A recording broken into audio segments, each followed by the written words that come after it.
Welcome to the Shatterproof Entrepreneur, where we explore the resilience and strategies behind successful entrepreneurship. Today, we were thrilled to host Asha Mankowska, a figure whose name resonates across the globe for her transformative insights into business growth, leadership, and personal development.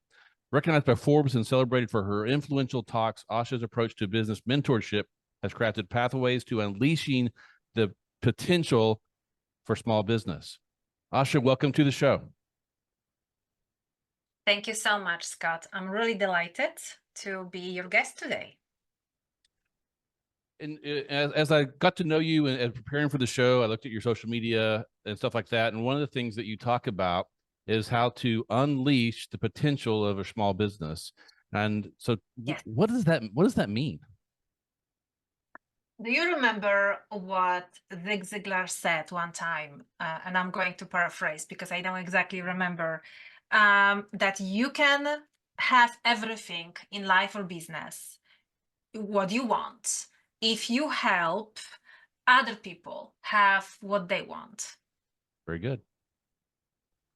All right. So that's exactly what does it mean to me.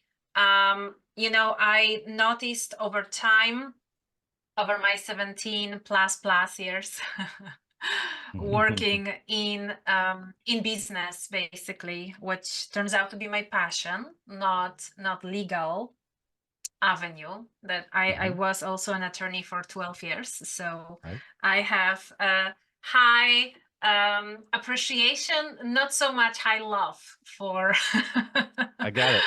for Yeah. this profession, and I know you can fully understand that.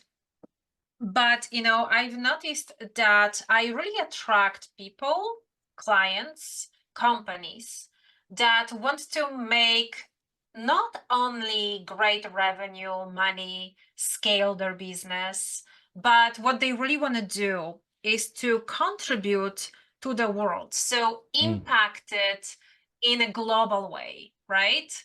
Or maybe just locally, it depends on the business they represent. But I really noticed I'm attracting that type of business. And I think because, or even, my friends, people around me, my network.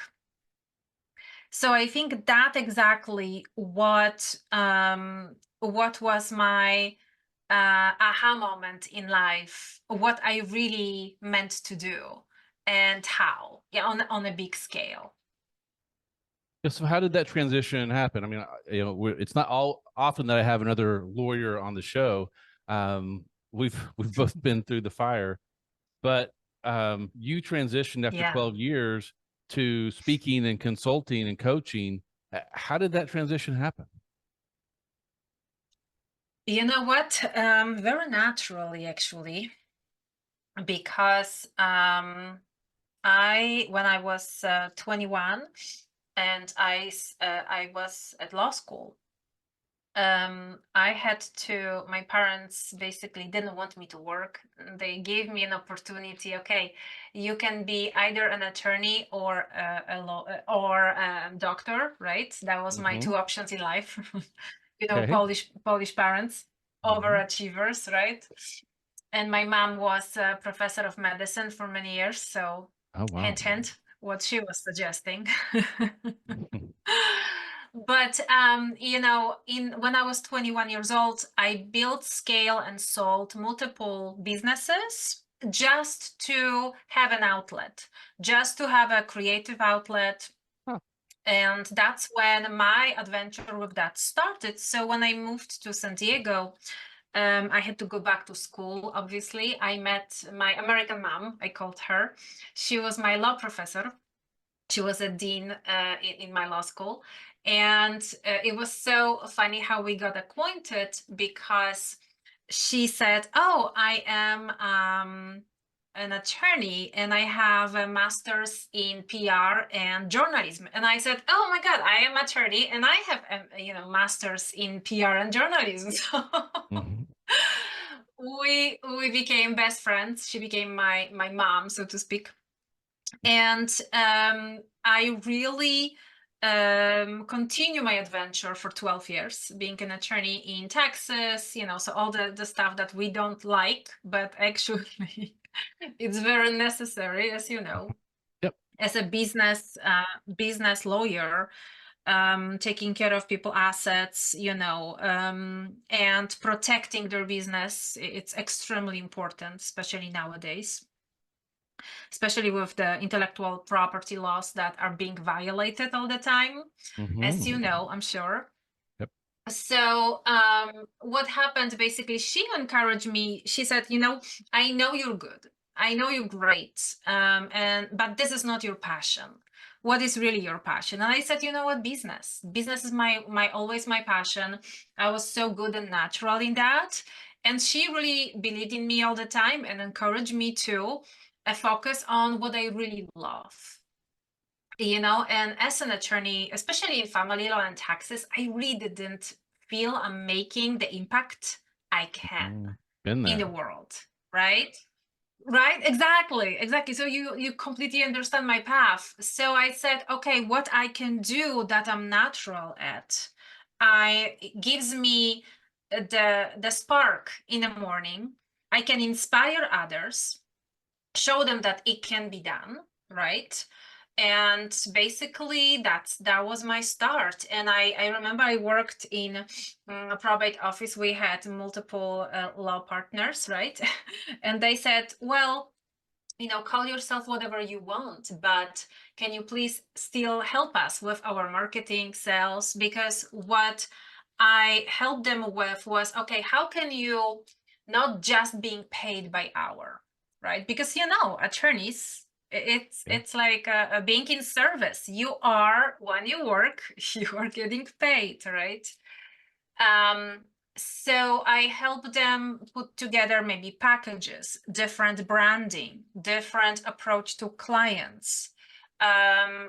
Exactly what do you want to offer your client? Why this, I call this marketing dominating position. What is your marketing dominating position? Why the client should choose you over, especially in California, millions of others?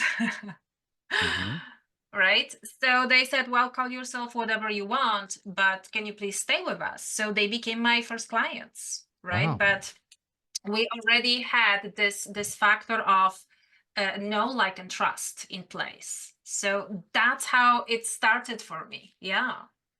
Yep. Everyone wants to do business with people they know, like, and trust. Yeah, you've got it.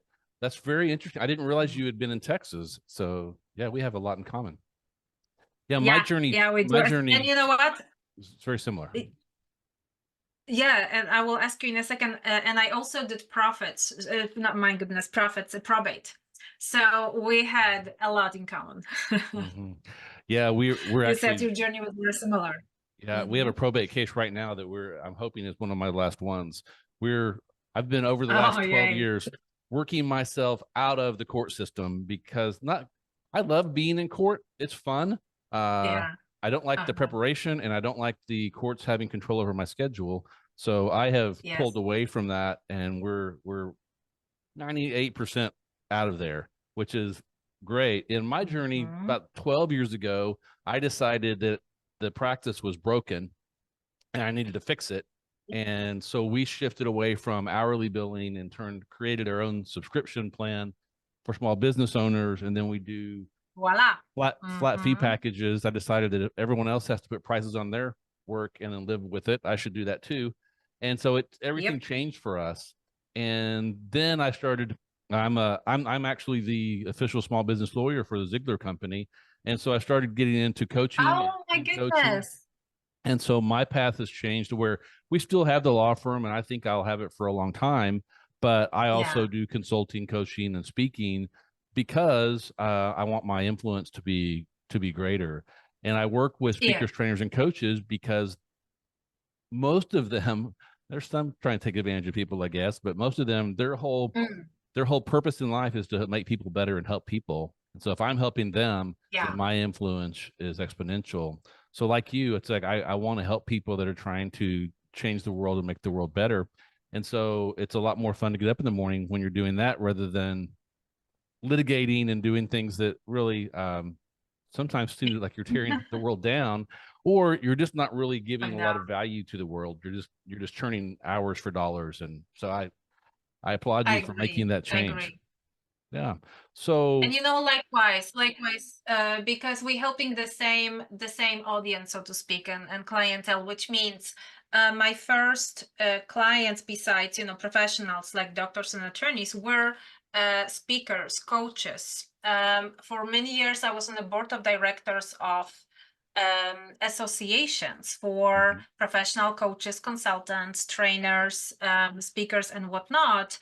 And I really helped them with marketing and sales, marketing, branding, and sales. And then I understood that not only attorneys or doctors are brilliant in what they do, but also coaches and consultants, heartfelt, especially this kind, that can have amazing impact in the world. They have no idea about business. They have no idea about leadership, organization, right? How to actually become visible, how to create this impact that they can.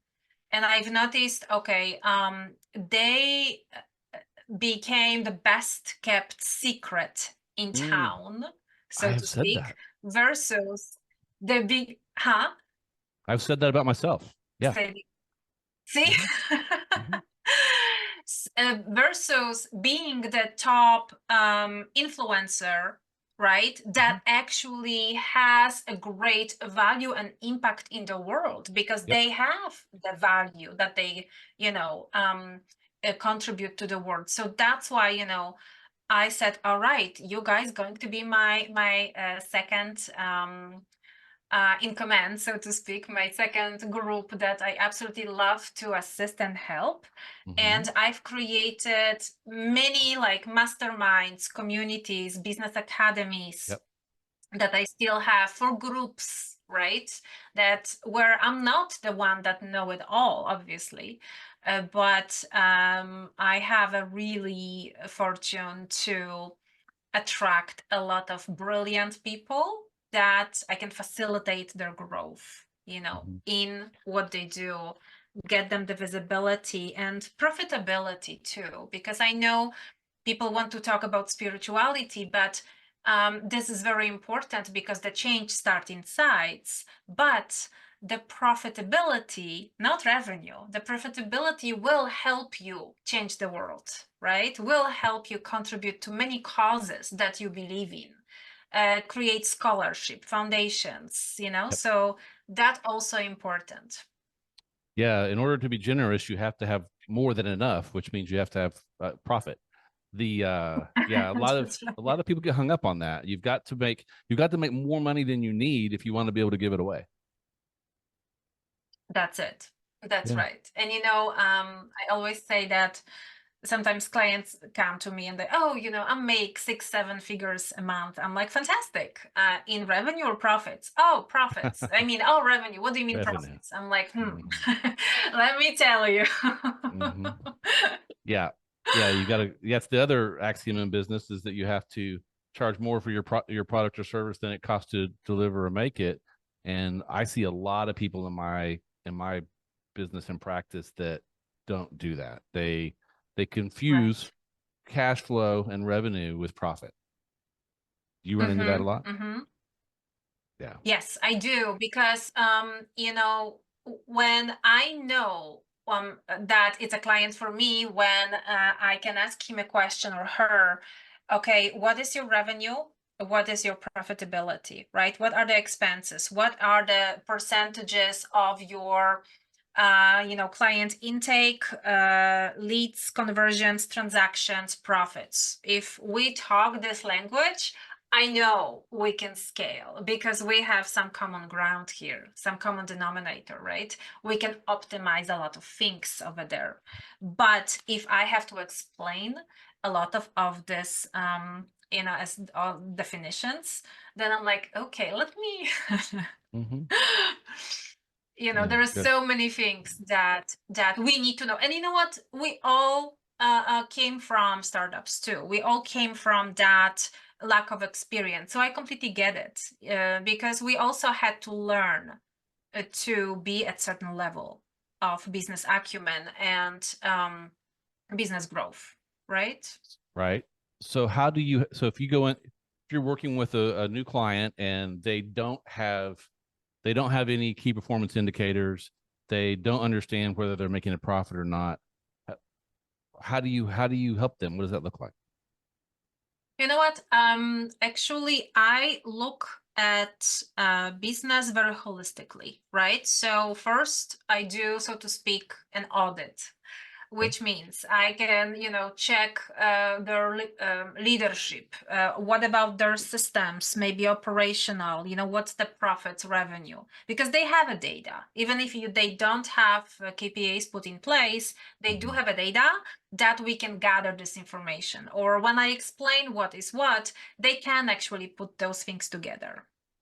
And then, very quickly in 3 minutes, I can show them, okay, that's how we can double your profits, not revenue, profits. But then we can do it, and we start. So if it's at the beginning stages, I have for them a free book that they can download. There are 12 steps for them. 12 ways to increase their profitability, with explanations, with definitions too, so they can be very familiar. So when it's going to be 2 levels or 2 layers, if you will, of us working together. One will be training based on, my business academies and all the documentation. They will be trained or do it on their own in all the definitions, or what is what exactly, right? What I already have in place, what I don't. And number 2, we will act on it, right? So I have to see what are the gaps, where are the gaps, what are the goals, where they want to be. So then we can create a roadmap to implement step by step. And this is what I don't want them to do, is to say, okay, this is your roadmap, good luck, bye-bye, right? And this is where the issue will start, and then they will say, Scott, can you please help me? I'm in so much troubles. I had these great ideas, but I didn't implement correctly. So I think when we really help them implement, then we are talking to much happier business owner that can act and be proactive and not just reactive. Right. Because this reactivity, it's too much, and that will kill your business. Yeah, that's something you hit on really important. I think that a lot of people have a plan or a map, right? Yeah, they fail to implement it, and that's a huge problem in business. It's not, and people will, it's like, then they blame the plan. Well, my plan must have been bad. I need a new plan. No, you've got to follow the plan you have till the end, and then come back and tweak the plan. But first you have to follow it. And I think it's very hard to follow the best plan or map by yourself. And that's why I always am paying someone to coach me and help me. So tell me, how you said you have a business academy, and then do you still work one-on-one with people? You know what? I do, obviously, but I wanted to make very affordable for people too, so I always, that's why it's so great to have business academy and have a group coaching and consulting and masterminds, because people love communities. They love being around other people, virtually or in person, right? But obviously there are a lot of entrepreneurs that, they are my long-term clients. So they at least 3, 4, 5 years that they're working with me. Wow. One-on-one, so they're always being grandfathered. But this is it, we growing with the business. With, they have many stages, or maybe they grow and sell a business and they start another one or something like that. So, they always stay around, keep me around, thankfully, which means I'm doing something great. Yeah, because there's always something that's left to do, right? There's never really an end in business. It's always you get from point A to point maybe G, and then it's like, okay, now where are we going? What's next? Or the business is changing and we have to adapt to the changing world around us. And so Yeah, coaching is never done. I know some people really would like to, have different programs where they want people to get through their program and then they're out, and that's fine. Different strokes, but I agree with you. I want to see people staying around a long time, and I also like the group coaching and the masterminds. What? Yeah. How big are your mastermind groups? You know what? They are small Good. because what I always learned from my experience, I experimented. I wanted big, I wanted this and that. And then I realized I can have multiple smaller groups, right? Up to 10 people, so to speak. Okay. Because only then, I love high tech, don't get me wrong. I love systems, because when you have system in place and when you have everything organized to the T, and we all want, everything on autopilot, I understand. But we still, as human beings, we need high tech, but also high touch, right? That's a nice quote. So exactly. So high tech, high touch, which means everything can be done. We can have all the system operationals because we have to. Otherwise, you don't have a business. You are solopreneur with some sort of 1099 people, really. Mm-hmm. If you have systems, if you have your groups, if you have your high tech, and that's what will make your life efficient. Let's say my three top values are freedom, family, and faith. I want to have a time for myself, for my family. I want to also have a freedom to become whomever I want, work from wherever I want, and Mm-hmm. have all the faith to do this, so, and all the my profit and my time. So this is it. I don't want to have to leverage my time, right? Mm-hmm. To let's say, I mean, leverage my time in a sense that I don't want this to be a currency that I'm getting paid for, right? Or my Right. clients. So we have to learn how to be the most efficient with everything we do, with all the systems we have in place, but also how to show our clients we are caring very much. So that's the high touch, Mm-hmm. right? Yep. How we can show them that when they face a challenge, we are going to be there. When they have a reason to celebrate because we have so many achievements, we're going to be there too to celebrate together. Mm-hmm. So I think this is very important.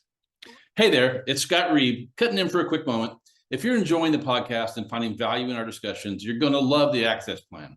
It's designed for entrepreneurs like you, offering unlimited legal advice without the worry of high hourly fees. With the Access Plan, you can get the legal support you need at a flat monthly rate so you can focus on growing your business with confidence. Head over to reblaw.com/access to learn more and join Access now and get busy shatterproofing your business. Now let's get back to our amazing guest. I agree. Yeah. And I think you have most entrepreneurs have two customers. They have the people that are paying them, and then they have the people that they're paying, their employees or team. And I think you've got to work that high tech, high touch with both. If you rely too Absolutely. much on technology with your team, you can bury them in technology and they can get frustrated. And then you also then aren't having any touch with them. And if you don't have touch with that high touch, you're going to not have a relationship with them, and they're more likely to looking at other jobs for greener pastures because they don't feel appreciated because you aren't having that high touch.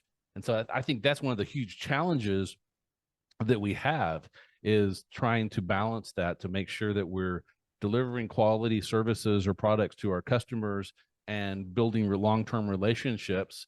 And like you said, celebrating them when they have successes, and being with them when they're having downtimes or problems. Got to do that at home too with your team. So I mean, I love what you're saying.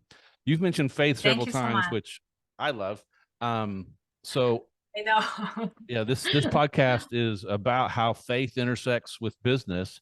So tell me, how does your faith influence your business decisions and your leadership style?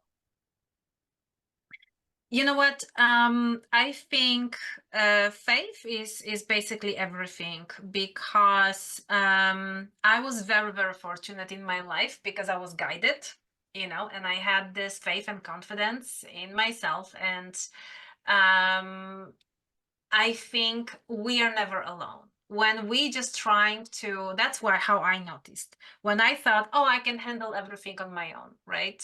I don't have to ask for any help, for any higher power or anything like that, however we want to call it. But when I actually, step back and allowed everything to happen, and I'm actually always attracting, even my American mom, in my law studies, she's Christian, so we basically connecting every week.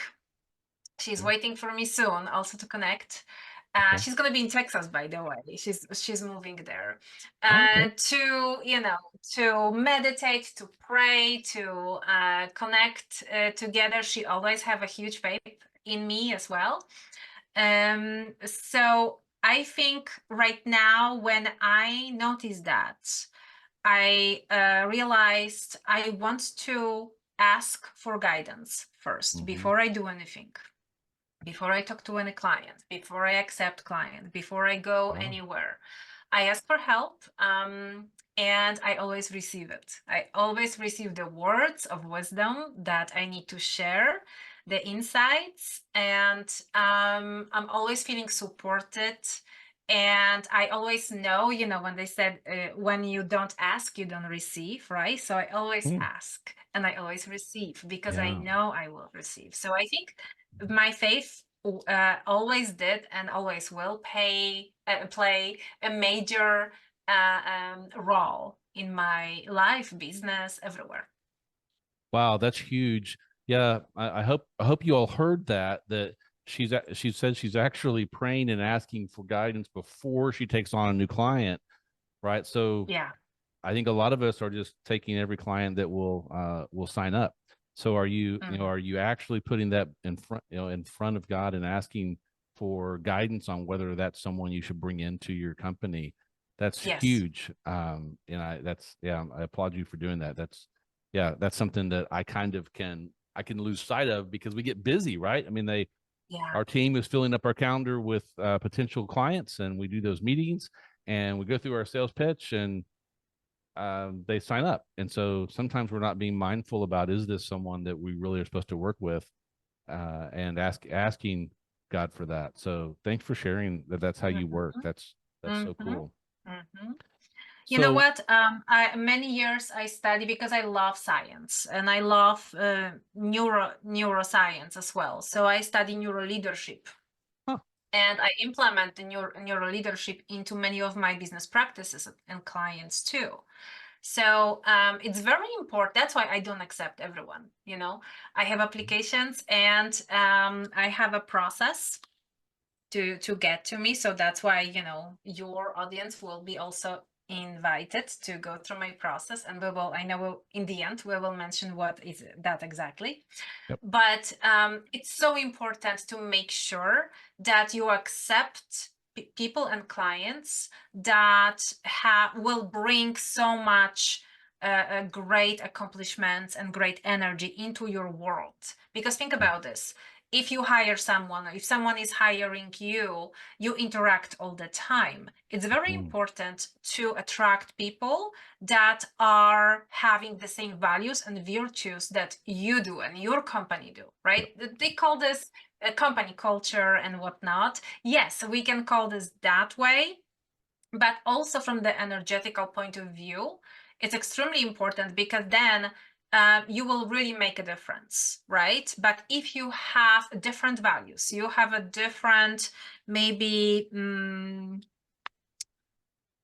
so much negativity and different goals, then your company will have a different goals and the client will have a different goals, or your potential hire. So that's extremely important. For instance, I help my clients usually hire sales teams, but also train sales teams, right? So I create for all the companies a sales playbook, would you say? From how to approach the client, how to verbalize, how your company can help the client in a way that it's appealing and attractive, but also very clear. So people have a better understanding what exactly your company can do for them, right?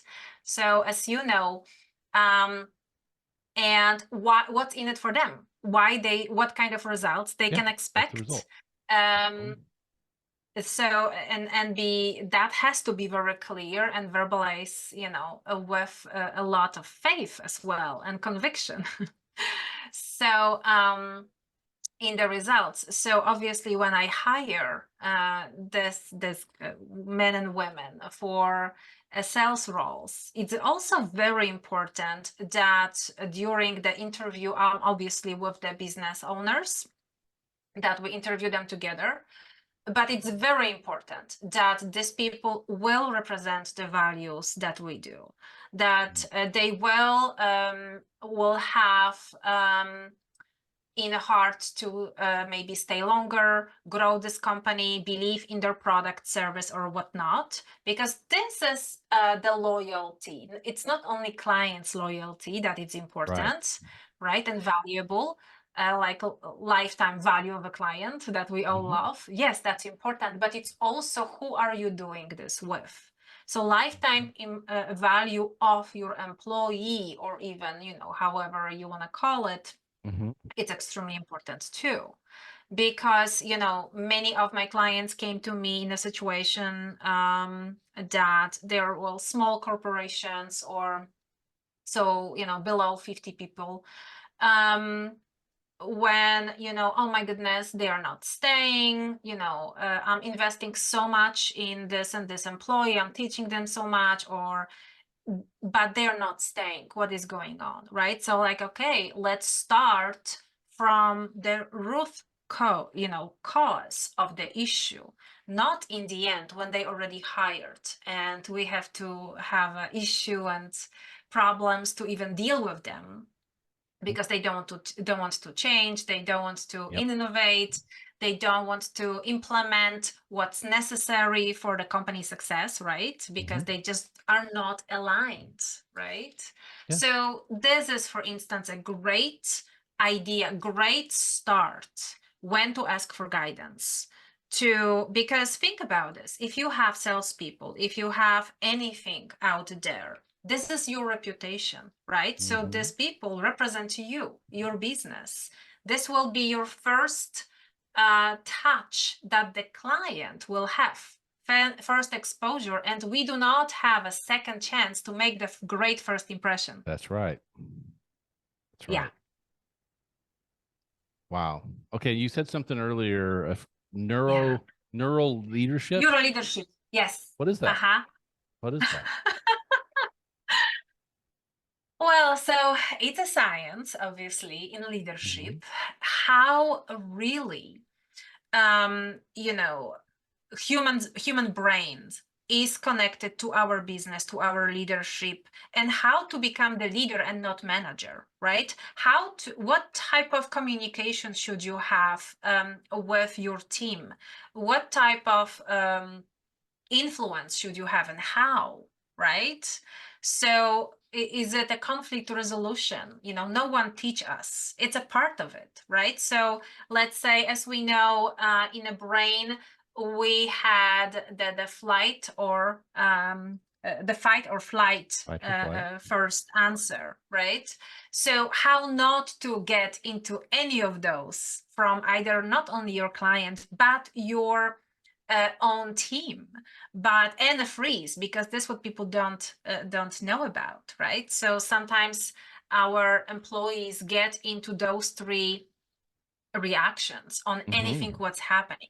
How to really avoid that? How to really create a comfortable, good, but advanced culture of excellence right? That will reward excellence, that will have anyone on board and everyone, not mediocrity. That's what the neuro leadership really helps and really come to play when you have to understand first what do you have to do and how do you need to approach them. How did you learn about neuro leadership? You know what? It's like I told you, I always ask for guidance. And that was one of those moments, I think, when I was invited to many universities to talk as a keynote speaker, like Harvard or Yale. Yeah. I actually was, when you speak with this top-notch, amazing people, you learn, right? You are being inspired and you're like, how did you learn this from? Where did you learn this from? So I'm sure, I'm very inspired by my clients, by the way, that I learn so much from them all the time. So it's that type of relationship I always want, where we both ignite the spark in each other, in businesses and in life, right? So it's not only one way. So that type of relationship, business relationship, I do want to have. So I'm sure it was one of those conferences when I was just mesmerized by one of the speakers, and they told me, oh yeah, this is the neuro leadership school that I am going to or something. And I started reading everything. I love innovation. I love learning all the time. So, before I do anything, I just dive in hard into research. So before I say yes to anything, I research it. I see what are the benefits, what will be the roadmap, how much time I have to allocate to maybe learning, and what type of results I can expect in my life, right? What type of ROI, using a business language, I will have from learning. Because, for instance, and I'm sure you're noticing this in many of your amazing business clients, that sometimes people think that another PhD, another master's, oh my goodness, another letter behind the name will give me this confidence, this knowledge, this something. Okay, great. So you just invested 5 or something or less years into another PhD. You have this. How many thousands of dollars are you in debt right now? Okay, wonderful. And what was your ROI, right? So this is what people don't really look at. No one does. No, especially No with one does. education, they don't. Wow. Yeah. I think I think we could talk for hours. No kidding. You've mentioned books. So do you have a book? What is your book? Yes. So the one that I will, may I share my business page? Okay. Yes. All right. So I would love you, whomever is listening to us right now, dive into Accelerated Profits Masters.com. I know everything it's going to be under. And then I will highly invite you on my homepage to try out my free training. It's a business training on how to increase your profits. And the first book that you guys will download, it's my free gift for you. It's called Maximize Profits and Scale Your Business. So the essential master plan to business breakthrough. Right, so that's the one that you will be able to download, and again, it's on acceleratedprofitsmasters.com. And the second one that I'm just launching right now, it's ready to be printed. It's the best time to build your multi-million-dollar business is now. That sounds great. So that's Yeah. you're on the verge of launching that. Yep. Okay. And that's exactly my message to everyone, with all the technology that we have right now, with creating communities, there is no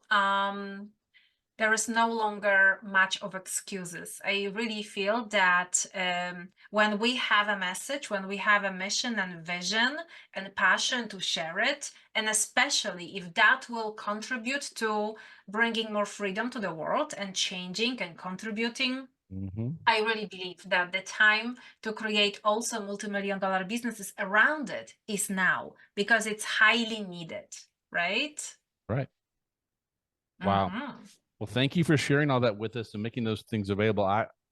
I will be going to that website and downloading that, and we'll have these links in the show notes so that everyone can go get that great information. And I can't wait to get a copy of your new book when it comes out. So I agree. I will definitely send it to you. Yes, I will send it to you. And also, guys, when you do that, when you glance through the book, and you will see the 12 steps, how you can really work on your business. And whenever you're ready to dive deeper into any of those, schedule a call with me. The button over there will be there for you, tempting and just inviting you to click on it and schedule session with me or one of my amazing coaches. Asha, thank you so much for giving us that great way to connect with you. And I hope everyone takes you up on that. As we close, I want to offer you a blessing. May the road rise up to meet you. May the wind always be at your back. May the sun shine warm upon your face. May the rains fall soft upon your fields. Until we meet again, may God hold you in the palm of his hand. Everybody, I hope you've liked this conversation and found value in it. I know I have. So like and subscribe and leave me a review. And until next time, stay shatterproof.